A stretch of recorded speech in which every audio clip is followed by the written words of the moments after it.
Assalamualaikum warahmatullahi wabarakatuh. Selamat berjumpa kembali di channel 1001 Misteri. Apa kabar semuanya? Semoga saja Anda kami jumpai dalam keadaan baik, dalam keadaan sehat walafiat, senantiasa dimudahkan segala urusannya, dilimpahkan milik rizkinya, dan semoga selalu ada dalam lindungan Allah Subhanahu wa Ta'ala.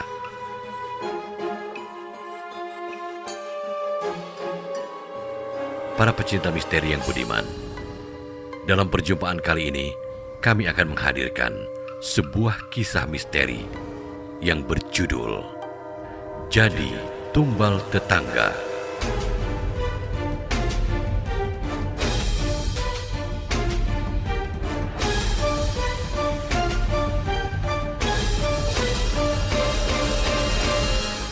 Sebelum masuk ke kisahnya, kami mohon untuk senantiasa memberikan subscribe-nya bagi Anda yang belum subscribe di channel 1001 Misteri. Dan jangan lupa juga untuk senantiasa memberikan komentar dan kritiknya. Para pecinta misteri yang budiman, selamat mengikuti.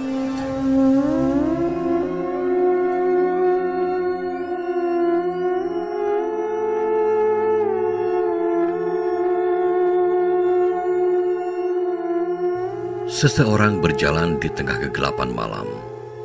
Ia menyelinap ke sebuah rumah yang dianggap sebagai tempat seseorang yang dapat diandalkan. "Danang," ucap seseorang yang menggunakan belangkon di kepalanya. "Ya," jawabnya dengan cepat.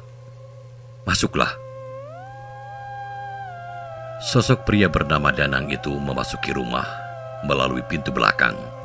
Lalu tampak pria yang mengenakan belangkon itu duduk membelakanginya. "Ki, ya, bagaimana selanjutnya?" tanya pria yang tak lain adalah Danang. "Biarkan semua uang santunan dari Arin keluar semua. Baru kita mulai rencana selanjutnya," ucapnya sembari menghisap rokoknya. "Lalu bagaimana dengan Harry? Dia sangat sulit dikenakan," ucapnya seolah putus asa. "Aku akan terus mengirimkan teror kepadanya. Serang warungnya agar ia tumbang dan merasakan bagaimana rasanya hancur," jawab pria itu dengan nada penuh amarah dan dendam. "Baiklah, aku akan berusaha untuk membuat uang itu segera cair. Mungkin 3 hari juga cair," Danang menjelaskan. "Aku serahkan urusan itu padamu, dan sisanya aku yang urus." Ki Pahing terlihat sangat serius. Lalu Danang menganggukkan kepalanya, lalu berpamitan pergi. Danang bersama Ira berboncengan menuju kantor BPJS Ketenagakerjaan untuk mencarikan dana kurang lebih 100 juta santunan kematian dari Arin dan juga suaminya. Raut wajah yang beberapa hari yang selalu tampak bersedih, kini tampak ceria saat dalam hitungan menit mendapat transfer dari Badan Pengelola Keuangan bagi para tenaga kerja Indonesia tersebut. Danang melirik Ira yang saat ini sedang membaca motif badan keuangan tersebut jika uang santunan telah diterima. Mbak Ira, sepertinya saya lagi butuh uang tambahan untuk membeli ramuan agar mempercepat untuk membuat meninggalnya Kamonika," ucap Danang dengan senyum licik. Seketika Ira tersenyum sumringah. "Berapa uang untuk membeli ramuannya?" tanya wanita yang telah berbalut kebencian itu dengan tak sabar. Kurang lebih 5 juta. Kalau mau jelasnya, malam nanti kita ke rumah Ki Pahing," ucap pria yang tertaut usia 5 tahun lebih muda dari Ira. "Oh, baiklah. Nanti kita ambil uangnya dari rekening," sahut sang wanita tanpa rasa beban. Bahkan ia baru saja kehilangan 2 anggota keluarganya. Tetapi kebencian begitu memuncak di hatinya. Lalu keduanya meninggalkan kantor dan mengambil uang sebanyak 5 juta. Karena limitnya hanya dapat sebesar itu saja per hari bagi penarikan via ATM. Setelah mendapatkan uang tersebut, Danang bersorak riang dengan mendapatkan uang yang dengan begitu mudahnya. Tidak penting apakah itu uang yang berasal dari kematian anak dan suaminya Ira. Keduanya menuju pulang. Pandangan orang di kampung sangat risih saat melihat wanita yang baru saja menjanda itu sudah berboncengan mesra dengan pria lain. Tetapi Ira tidak peduli dengan apa yang ditudingkan orang-orang padanya. Setibanya di rumah, Danang nyelonong masuk ke rumah Ira. Ia berpura-pura untuk meminta minum, dan wanita itu membiarkannya masuk. Para tetangga sudah sangat risih dengan keduanya, tetapi masih menahan diri. Karena ini belum genap 7 hari kematian suami Ira. Sesaat wanita itu disergap oleh Danang dari arah belakang, dan hal itu membuat sang wanita terkejut. "Jangan berteriak. Aku hanya ingin memberikan kehangatan padamu.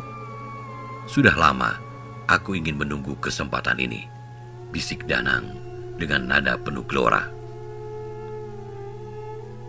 Ira yang sebenarnya sudah lama menaruh rasa dengan pria itu, dengan cepat memberikan respon yang baik.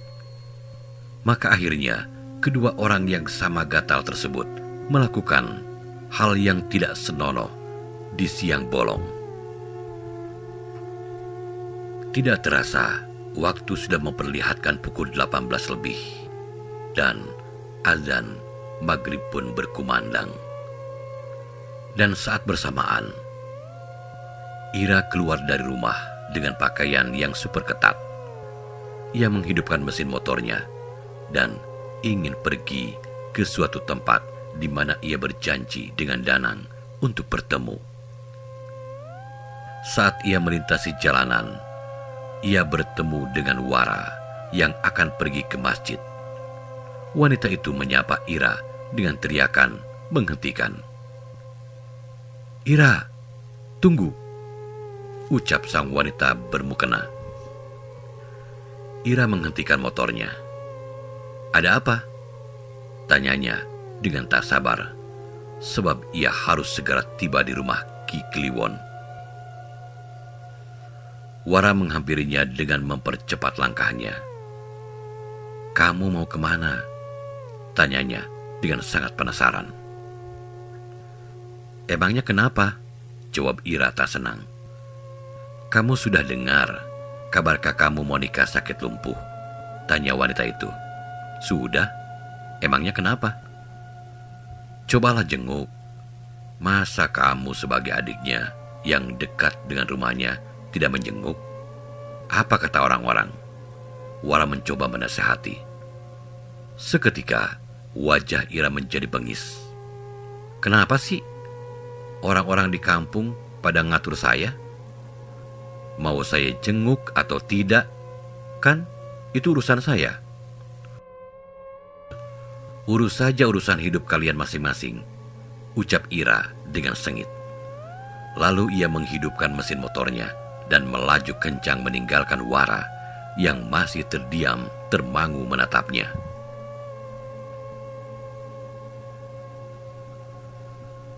Wara menatapnya dengan perasaan yang sedih. Ia hanya berniat untuk menyatukan kedua kakak adik yang sudah lama tidak berdamai itu. Apalagi usia mereka sudah mendekati tua, di mana Monica sudah berusia 60 tahun dan Ira 56 tahun. Maka sudah sebatasnya lah Mereka saling memaafkan dan tidak ada lagi saling membenci. Ira semakin kesal dengan warga kampung yang selalu saja menyoroti pergerakannya, termasuk cara berpakaiannya. Wanita itu melaju menuju rumah Ki Pahing. Mereka bertemu saat hari mulai gelap. Di sana, tampak Danang sudah tiba terlebih dahulu. Melihat Ira datang, keduanya sangat bahagia. Wanita itu disambut dengan senyum penuh semiringah.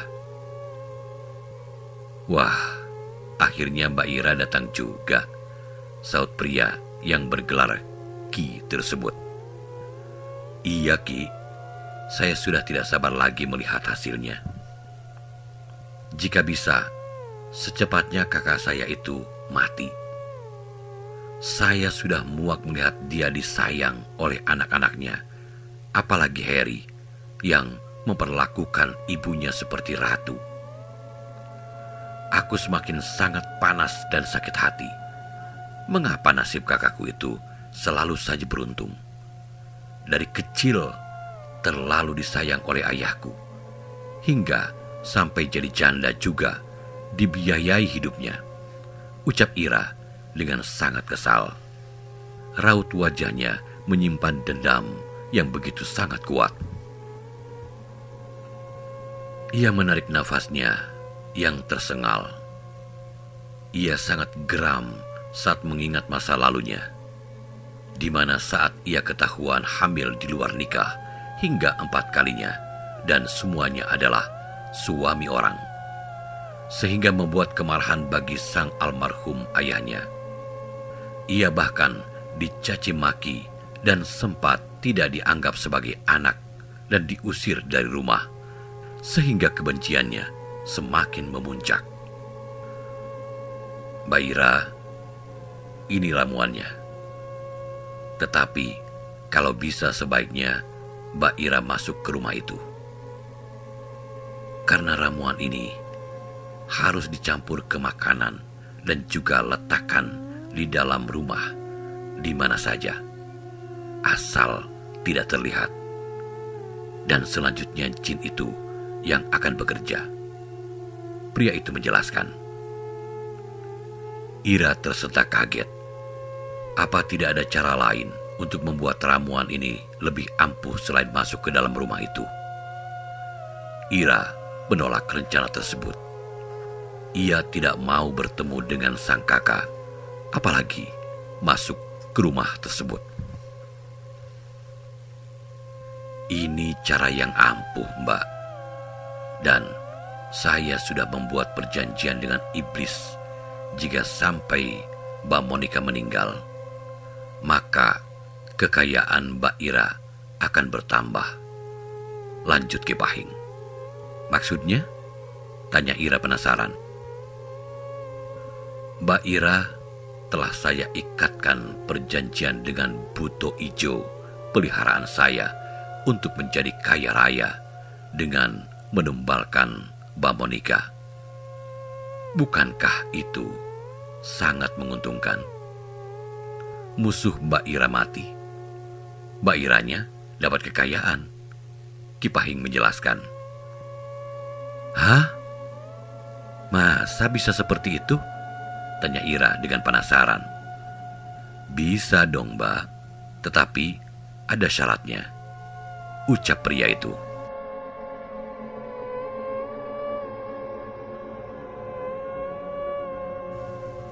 "Hah? Apa syaratnya, Ki?" tanya Ira tak sabar. Ia ingin sekali sang kakak segera lenyap.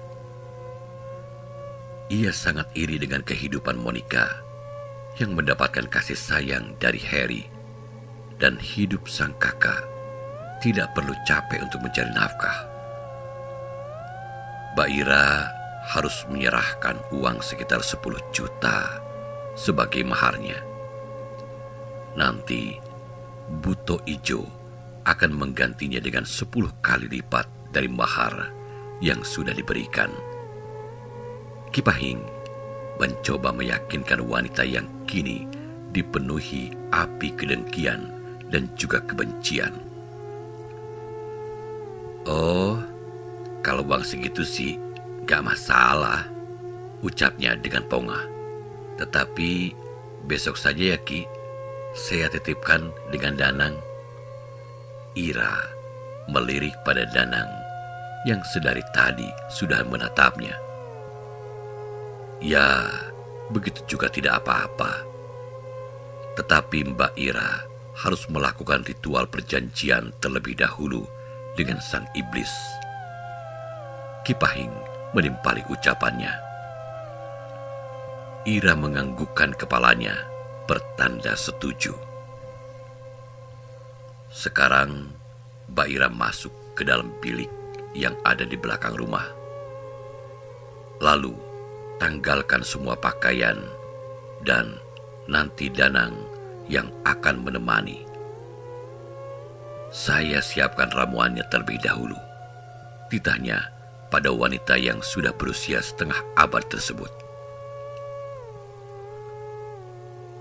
Ira saat ini mengenakan pakaian serba ketat, meskipun ia masih dalam masa iddah karena kematian suaminya baru menginjak seminggu, dan ia sudah melakukan dosa zina dan juga kesyirikan yang mana akan memberatkan suaminya kelak. Wanita itu hanya tersenyum saat mengetahui jika Danang yang akan menemaninya. Toh, pria itu juga sudah pernah tidur bersamanya beberapa hari yang lalu, maka ia tidak akan merasa sungkan untuk hal semacam itu. Kedua orang itu berjalan menuju bilik bambu, yang mana tempat Ira akan melakukan ritual perjanjian dengan sang iblis. Keduanya tiba di sumur belakang rumah dengan bilik bambu yang sudah mulai melapuk. Rumah Ki Pahing yang terletak sangat jauh dari pemukiman warga lainnya membuat ia bebas melakukan apapun yang ia mau. Menunggu Ki Pahing meracik ramuan, kedua manusia bejat tersebut berkesempatan untuk melakukan perbuatan terkutuk dan nista. Mereka memadu kasih dengan tidak tahu malu akan usia yang sudah menua. Keduanya disemangati oleh para iblis yang bersorak akan perilaku keduanya, di mana akan menjadi teman mereka kelak di neraka. Saat keduanya masih sedang bercinta, Ki Pahing datang dan menyaksikan keduanya. "Dasar kamu ya Danang, semuanya kamu sikat," omelnya dengan kesal. Danang mempercepat pekerjaannya hingga tak peduli dengan kehadiran sang dukun. Setelah menuntaskan semuanya, ia melepaskan wanita tersebut. Lalu Ira tanpa rasa segan sedikit pun tersenyum menjijikan dan duduk di sebuah kursi kayu yang telah disediakan. "Diminum dulu ini, Mbak," titah Ki Pahing menyodorkan segelas cairan pekat berwarna hitam dan berbau amis. "Hek, apa ini?" tanya Ira dengan perut yang terasa mual. "Minum sajalah. Jika Mbak ingin cepat kaya dan tumbalnya adalah musuh Mbak Ira, maka ini akan menjadi kesempatan yang langka." Ki Pahing setengah memaksa. Ira menutup hidungnya. Meskipun perutnya terasa mual, tetapi demi melenyapkan sang kakak, ia rela melakukan apapun. Lalu, glek, satu kali tegukan, ia menghabiskan cairan kental berwarna hitam pekat dan berbau amis tersebut. Setelah itu, Ki Pahing memberikan bunga kantil untuk dimakan oleh wanita tersebut, dan Ira terpaksa memakannya. Kemudian, Ki Pahing meminta wanita itu untuk merapatkan kedua tangannya di depan dada, seolah sedang bersemedi. Perlahan, Kipahing membakar kemenyan. Aroma yang sangat kuat menyengat ke indera penciuman dan asap membumbung tinggi ke udara. Pria itu lalu mengarahkan asap itu ke seluruh tubuh Ira. Terlihat sosok makhluk bertubuh tinggi besar dan berwarna hijau muncul dengan cepat di hadapan mereka. Kemudian terlihat Kipahing membacakan sebuah mantra yang mana di antaranya perjanjian antara Ira dan sang iblis yang saling membutuhkan dan harus dipenuhi Ira. Salah satunya tumbal musuh yang diinginkan oleh Ira, dan ini tidak boleh terlewatkan sebab akan mengancam diri sang wanita itu sendiri. Setelah mengikat perjanjian tersebut, Kipahing mengguyur tubuh Ira dengan air kembang 7 rupa yang bercampur minyak duyung. Kini Ira sudah resmi menjalin perjanjian tersebut dan ia harus bersedia menjadi abdi sang iblis. Baiklah Mbak, sudah selesai. Sekarang pakailah pakaiannya, lalu masuk ke rumah. Nanti akan saya beri ramuan untuk diletakkan di rumah Mbak Ira dan juga Mbak Monika. Jangan salah dan jangan tertukar, sebab akan berakibat fatal, pesan Kipahing pada sang calon penghuni neraka. Lalu ia bergegas masuk kembali. Wanita itu menganggukkan kepalanya dan mengenakan pakaiannya. Ia berjalan menuju ke rumah dan diikuti oleh Danang yang sedari tadi mengikutinya. Ira memasuki rumah dan terlihat pria itu pun sudah lama menunggunya dengan duduk di atas permadani berwarna hitam. "Duduklah Mbak," titahnya dengan tangan mempersilahkan. Ira pun duduk di hadapan sang dukun. Ia mematuhi semua yang dikatakan oleh pria tersebut.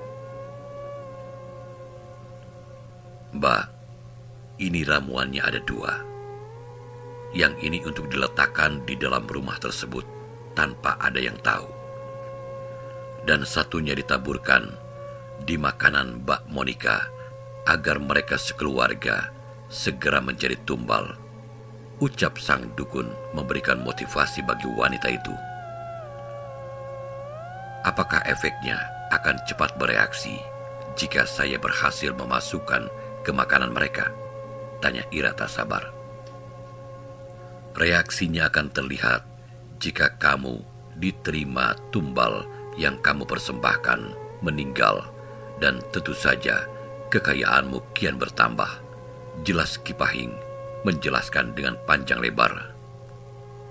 "Baiklah, besok akan saya coba secepatnya," jawab Ira bersemangat. Pagi menjelang, Ira terlihat sudah rapih. Lalu ia mengendarai motornya menuju rumah Monika sang kakak yang hanya berjarak 2 kilometer saja. Ia sebenarnya merasa dag-digdug untuk memasuki rumah sang kakak, tetapi ia harus mencapai tujuannya. Setibanya ia di depan warung Harry, ia tersenyum bahagia saat melihat usaha sang keponakan sepi melompong. Harry tersentak kaget saat melihat sang bibi berkunjung ke rumahnya, dan itu sangat membuat ia merasa curiga. Lalu Ira memasuki rumah dengan nyelonong saja. Sesaat ia melirik Monika yang terbaring di lantai kamar beralaskan kasur pusa. Ia tidak masuk ke kamar, melainkan berjalan menuju dapur. Setibanya di ambang pintu dapur, ia terdiam memandangi setiap ruang dapur. Ia sedang mencari posisi yang aman untuk meletakkan ramuan yang dikatakan oleh Kipahing. Harry merasakan jika gerak-gerik sang bibi sangat mencurigakan dengan memasuki dapur dan seolah sedang membaca dalam hatinya. Tetapi mulutnya terlihat komat-kamit dan berjalan menuju satu tempat yang sangat tepat untuk menyimpan jimatnya. Lalu ia berjongkok di bawah meja dapur, memasukkan bundalan kain berwarna hitam yang ia letakkan di antara perkakas dapur yang tidak terpakai. Ia terlihat tersenyum puas. Setelah itu, ia berjalan menuju tudung saji, lalu menyingkapnya dan mengambil satu ramuan lagi yang sudah dipisahkan terlebih dahulu. Dan ia menaburkannya pada makanan tersebut, lalu menutupnya. Sesaat, Harry tersentak kaget, lalu menutup mulutnya untuk mencegah agar ia tak bersuara.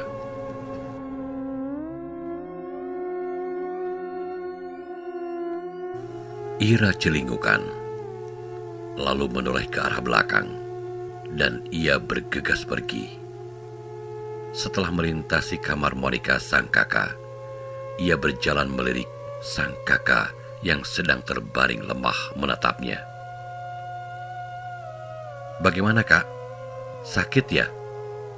tanyanya dengan nada sinis. Pandangannya penuh kebencian. Sapa Monica pada sang adik. Ia mencoba mengulas senyum di sudut bibirnya meski itu sangat sulit. Hatinya begitu sangat bahagia saat melihat kehadiran sang adik yang menjenguknya saat sakit. Dan sudah lama ia ingin dijenguk seperti ini.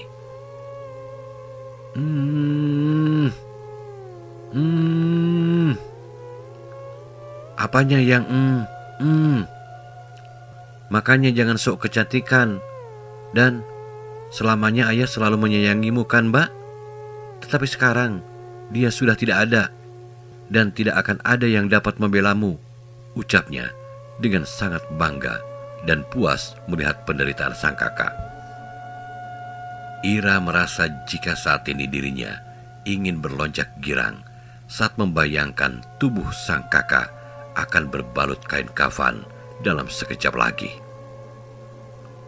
"Ya sudah, selamat menikmati penderitaanmu ya, Mbak," ucap sang Adi dengan perasaan yang sangat senang.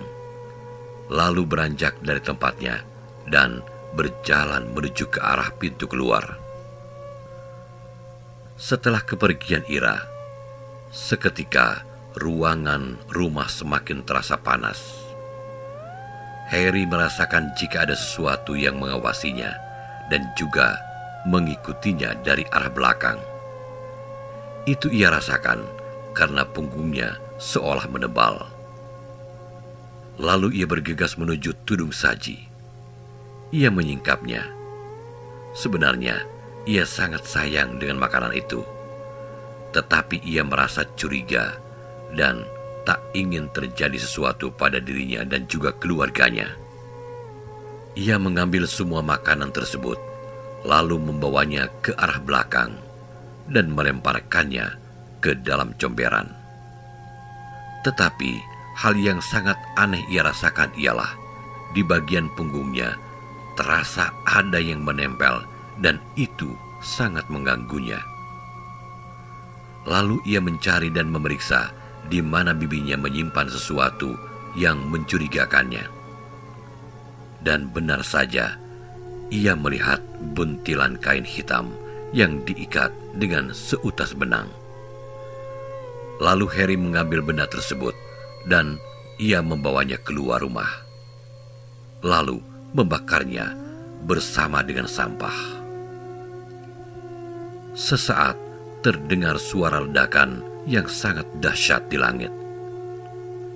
Duar! Sebuah petir yang menyambar dengan kilatan cahaya yang begitu menakutkan, dan itu terjadi dengan tiba-tiba. Astagfirullah, Harry tersentak kaget hingga terjungkal ke belakang. tampak kepulan asap hitam membumbung tinggi bersama dengan terbakarnya benda yang terbungkus kain hitam, dan aroma yang sangat menyengat menguat di udara. Bergegas ia masuk ke dalam rumah dan mengunci pintu belakang. Saat ia berjalan menuju ruang tengah yang bersebelahan dengan kamar, tampak beberapa ekor kalajengking masuk ke dalam kamar sang ibu. Ia tersentak kaget, lalu bergegas mencari sapu dan memburu kalajengking tersebut. Monica sang ibu tidak menyadari akan hal tersebut, dan Harry dengan cekatan memukul hewan tersebut hingga mati, dan ia merasakan degupan di dadanya sangat memburu. Ia membersihkan 3 bangkai hewan berbisa tersebut, lalu memanggangnya di atas kompor. Apa ini? Mengapa harus seperti ini? Ia tidak pernah menduga jika sang bibi adalah dalang dari semua ini. Saat ia berpikir akan hal mengerikan tersebut, tiba-tiba saja ada panggilan dari Pak Udin yang mengatakan jika mendapat kabar kalau Rizky anak Fahri telah meninggal dunia secara tiba-tiba. Seketika Harry tersentak kaget. Bagaimana mungkin itu bisa terjadi? Ia merasa sangsi untuk meninggalkan sang ibu, sebab Wardah sedang berada di rumah ibunya yang berbeda desa dengan Harry. Tidak ada yang menjaga ibu, Pak. Wardah lagi di rumah ibunya, ucapnya dengan nada bingung. Ia tidak mengerti mengapa sang bibi terus-menerus ditimpa musibah yang sangat mengerikan. Ya sudah, Bapak pergi melayat dulu, ucap Pak Udin, lalu beranjak pergi. Ira yang mendapat kabar jika cucunya meninggal dunia merasa ini sangat di luar akalnya. Ia mengunjungi Danang dan meminta penjelasannya. Danang, ini bagaimana? Mengapa cucuku yang meninggal dunia? Apakah Ki Pahing sudah salah memberi ramuan? Cecar Ira yang saat ini sedang kesal. Ia tidak tahu apakah harus sedih atau kecewa, sebab Ki Pahing selalu salah dalam memberikan targetnya. Wah, saya tidak tahu, Mbak. Coba tanya saja sama Ki Pahingnya langsung, agar semuanya jelas. Danang berkilah. Ia tidak ingin ambil repot. Yang penting, uang sudah masuk ke kantongnya. Sontak saja Ira merasa geram, lalu memutuskan panggilannya sepihak. Ia mencoba menghubungi Ki Pahing. Ia merasa jika ia harus mendapatkan pernyataan dari pria tersebut tentang apa yang terjadi. Halo, ucap Ira dengan nada sedikit ngegas. Ki, kenapa cucu saya yang meninggal? Bukannya seharusnya Mbak Monica? Saya tidak bisa membiarkan ini semua terus-menerus terjadi, ucap Ira semakin sengit. Sabar, Mbak. Si Harry ini sudah menggunakan dukun santet untuk menghabisi cucu Mbak Ira. Sedangkan sihir yang sudah Mbak Ira letakkan di rumah mereka akan bekerja dengan sendirinya. Ki Pahing berkilah. Ia tidak ingin dituduh tidak sakti, sebab akan mempengaruhi citranya sebagai seorang dukun. Apa maksud Ki Pahing? Apakah Harry juga menggunakan santet? Tanya Ira dengan sengit. Tentu saja.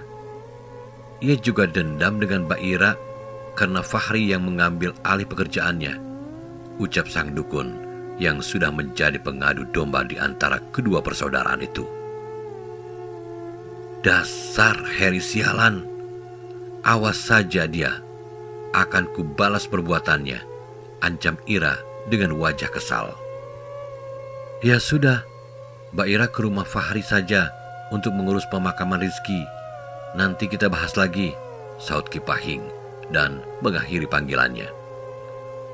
Setelah panggilan itu terputus, ia tampak mengepalkan tinjunya, dan ini sungguh membuatnya sangat geram. Sudah ketiga kalinya ia mengalami kegagalan untuk membuat keluarga itu menjadi tumbal dan tentunya sebagai jalan menuju kekayaannya. Lalu ia menuju kamar kosong miliknya, lalu duduk bersila dan merapalkan mantra untuk memanggil sosok bertubuh tinggi besar dan berwarna hijau.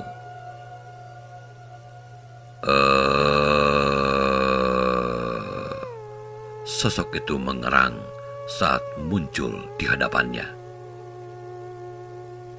"Ada apa kau memanggilku?" tanya iblis dengan aura wajah yang sangat mengerikan. "Dasar tolol, mengapa mengurus bocah tengil begitu saja kau tidak mampu?" maki Ki Pahing dengan sangat kesal. "Aku bukan tidak mampu, tetapi ia memiliki satu insting yang sangat kuat, dan semua ramuan itu habis dibakarnya. Tentu saja berbalik arah pada yang mengirimnya," jawab sang iblis menjelaskan. "Hah? Berarti ia membakar semua benda itu?" tanya Ki Pahing tak percaya. "Ya, tetapi tenang saja. Aku masih masuk ke rumah itu. Aku akan membuat Monica terus sakit dan menciptakan pertengkaran di antara Wardah dan Harry, agar Monica ditelantarkan, dan itu membuat semuanya akan berantakan bagi Harry." Sang iblis mencoba memberi penjelasan. "Baguslah, maka lakukan tugasmu dengan benar. Aku akan memberimu makan jika kau sudah benar-benar melakukan tugasmu." Ki Pahing menegaskan ucapannya. Dan sang iblis hanya dapat menganggukkan kepalanya dengan cepat. "Pergilah," titah pria itu dengan penekanan. Para pecinta misteri yang budiman, lalu bagaimanakah kisah selanjutnya? Ikuti terus di channel 1001 Misteri. Sampai jumpa.